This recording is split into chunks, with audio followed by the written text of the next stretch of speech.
नमस्कार, स्वागत करते हैं आप सभी का टाइम्स नेशन न्यूज भारत में। खबर जौनपुर से। जौनपुर पहुंचे deputy CM doctor Dinesh Sharma ने पूर्वांचल विश्वविद्यालय में शिक्षा विभाग के अधिकारियों के साथ बैठक की। बैठक के बाद डिप्टी सीएम एक निजी कार्यक्रम में शोक संवेदना व्यक्त करने पहुंचे, जहां उन्होंने गरीबों को कंबल वितरण किया। पत्रकारों से वार्ता करते हुए डिप्टी सीएम ने कहा कि भविष्य में पठन पाठन का संपादन कैसे हो, पठन पाठन ऑफलाइन कैसे हो, ऑफलाइन में कोविड के गाइडलाइन का पालन किया जा रहा है या नहीं, परीक्षा केंद्र वितरण का कार्य कैसे किया जाए, इन तमाम विषयों पर बैठक करते हुए डिप्टी सीएम ने निर्देश भी दिए। डिप्टी सीएम ने जौनपुर में शुरू हुए ऑफलाइन क्लास में 50% उपस्थिति और कोविड गाइडलाइन के पालन पर खुशी जताई। उन्होंने कहा कि जौनपुर में कोविड से डीआईओएस की मौत के बाद खाली पद के लिए नाम भेज दिया गया है। जल्द ही नए डीआईओएस आ जाएंगे। किसान आंदोलन पर बोलते हुए उन्होंने कहा कि भारत सरकार के दरवाजे हमेशा वार्ता के लिए खुले हैं, क्योंकि प्रधानमंत्री का सपना ही है कि किसानों की आमदनी दोगुनी हो। बंगाल में राष्ट्रीय अध्यक्ष पर हुए हमले के मामले पर बोलते हुए उन्होंने कहा कि अराजकता ज़्यादा समय तक टिकती नहीं है और जनता इसका जवाब अपने वोट से देगी। अभी जौनपुर विश्वविद्यालय में यहाँ के शिक्षा अधिकारियों की माध्यमिक, उच्च और विश्वविद्यालय के अधिकारियों की बैठक हुई थी।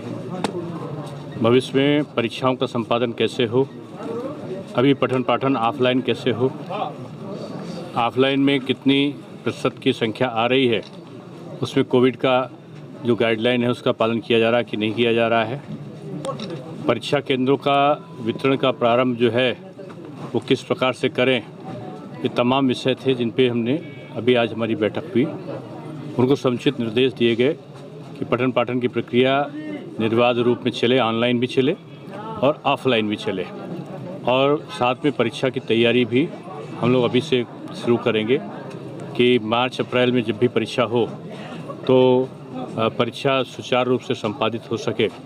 इसके लिए आज अधिकारियों की बैठक यहाँ पर संपादित हुई है और मुझे खुशी है कि जौनपुर में ऑफलाइन क्लासेस अच्छी तरीके से शुरू हो गए हैं। 50% के आसपास की उपस्थिति भी दर्ज होने लगी है और कोविड की जो गाइडलाइन है उसका पालन किया जा रहा है।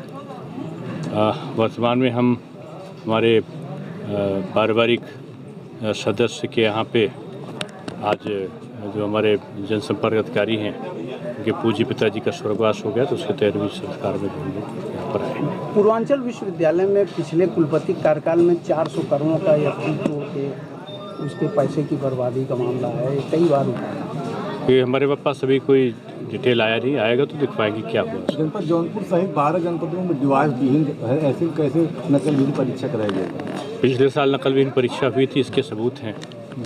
जैसे पिछले बार हुई तो उससे भी ज़्यादा कड़ाई से इस बार होगी और नकल विहीन परीक्षा होगी। जिला डिवाइस विहीन है, जनपद भी अभी उनकी मृत्यु हुई है, भी भेजा है, क्योंकि ये माननीय कुलपति माननीय मुख्यमंत्री जी से अनुमोदन होकर इसका आना है।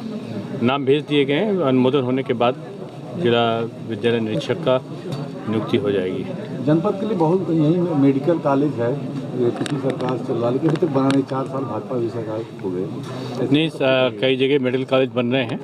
जौनपुर में क्या कठिनाई है इसको मैं दिखवाऊंगा। किसानों का आंदोलन अभी चल रहा है, उस पर आप देखिए, किसान आंदोलन के संबंध में मुझे कहना है कि भारत सरकार के दरवाजे हमेशा वार्ता के लिए खुले हैं।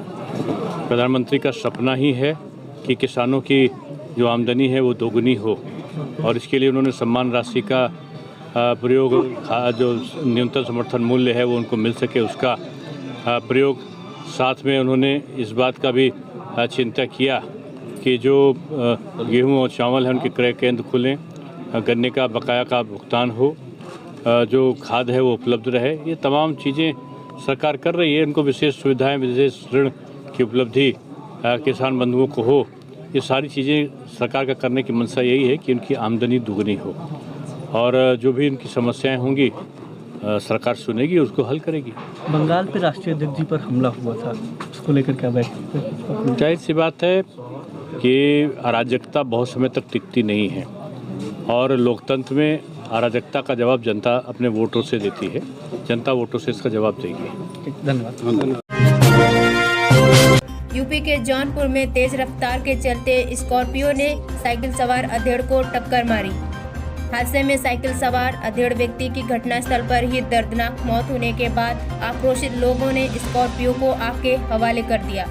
पूरा मामला मुंगरा बादशाहपुर थाना क्षेत्र के जयपालपुर गांव का है, जहां पर गांव निवासी वीरेंद्र प्रताप सिंह बाजार से घर वापस जा रहे थे।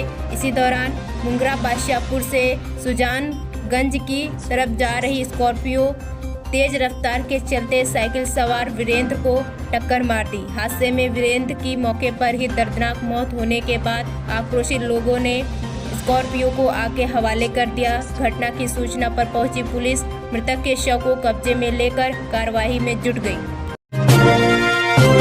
मामूली विवाद में हुई मारपीट व फायरिंग, गोली लगने से मारपीट में 2 घायल।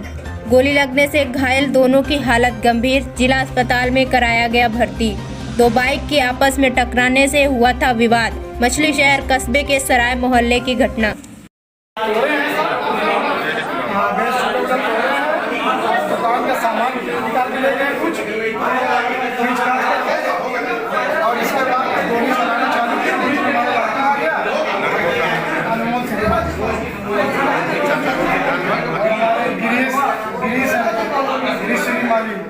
और हमारा एक पड़ोसी है आखिर वो पुलिस बचाव के लिए आया, आखिर को भी लग गया।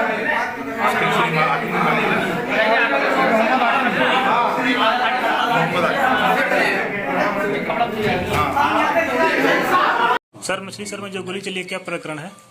ये शाम को समय लगभग 5 बजे 2 पक्षों की मोटरसाइकिल भिड़ंत हो गई थी, जिसमें एक पक्ष द्वारा अन्य लोगों को बुला लिया गया और उस पक्ष के द्वारा मारपीट की गई। उनमें से एक व्यक्ति द्वारा अपने लाइसेंसी पिस्टल से फायर किया गया, जो 2 लोगों को गोली लगी है। दोनों लोगों को बाद फर्स्ट एड के जिला अस्पताल रेफर कर दिया गया है और मौके से 3 लोगों को गिरफ्तार कर लिया गया है। विधिक कार्रवाई की जा रही है।